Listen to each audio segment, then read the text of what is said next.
காலையில் பார்த்தீங்கன்னா 5:30 மணிக்கு எந்திரிச்சு தூக்க கலக்கத்தோடு வந்துட்டுருக்குறேன் சமைக்கலாம் அப்படின்னு சொல்லிட்டு. பாப்பாங்களுக்கு ஸ்கூலு இருந்துச்சுன்னா காலையில் நேரத்தில் தான் எந்திரிக்கணும். இன்றைக்கி சாப்பாட்டை வச்சு விட்டு பார்த்தீங்கன்னா சவுச்சவில் பருப்பு வச்சிடலாம், அவரைக்காய் பொரியல் பண்ணிடலாம்னு சொல்லிட்டு எல்லாம் எடுத்து கழுவி க்ளீன் பண்ணி வச்சுட்டேன்.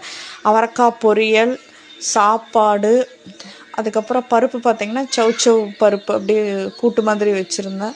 அப்புறம் ரசம். இதான் பார்த்திங்கன்னா நம்ம வீட்டில் இன்றைக்கி சாப்பாடு. வெண்பாக்கு அவரைக்காய் சாப்பாடு கொஞ்சம் அவரைக்காய் பொரியல் போட்டு அப்படியே கலக்கி கொடுத்துட்டேன். இன்றைக்கி ஒரு நாளைக்கு கொண்டு போயிட்டா.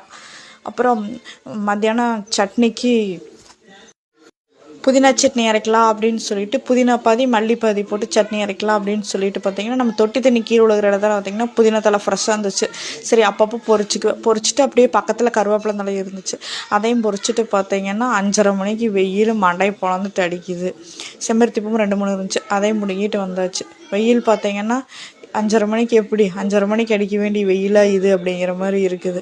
செம்பருத்தி பூவு, கருவேப்பிலை, புதினா எல்லாம் பிடிங்கிட்டு ஒரு பச்சை தேங்காய் பார்த்திங்கன்னா ஒன்று இருந்துச்சு, அதையும் எடுத்துகிட்டு வீட்டுக்கு வந்தாச்சு. நைட்டு பார்த்திங்கன்னா கம்பு தோசை ஊற்றிருந்தேன்.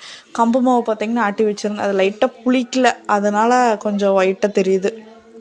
கொத்தமல்லி புதினா போட்டு சட்னி அரைச்சாச்சு. நைட்டுக்கு கம்பு தோசை, புதினா சட்னி. இதுதான் பார்த்திங்கன்னா நம்ம வீட்டில் நைட்டுக்கு சமையல்.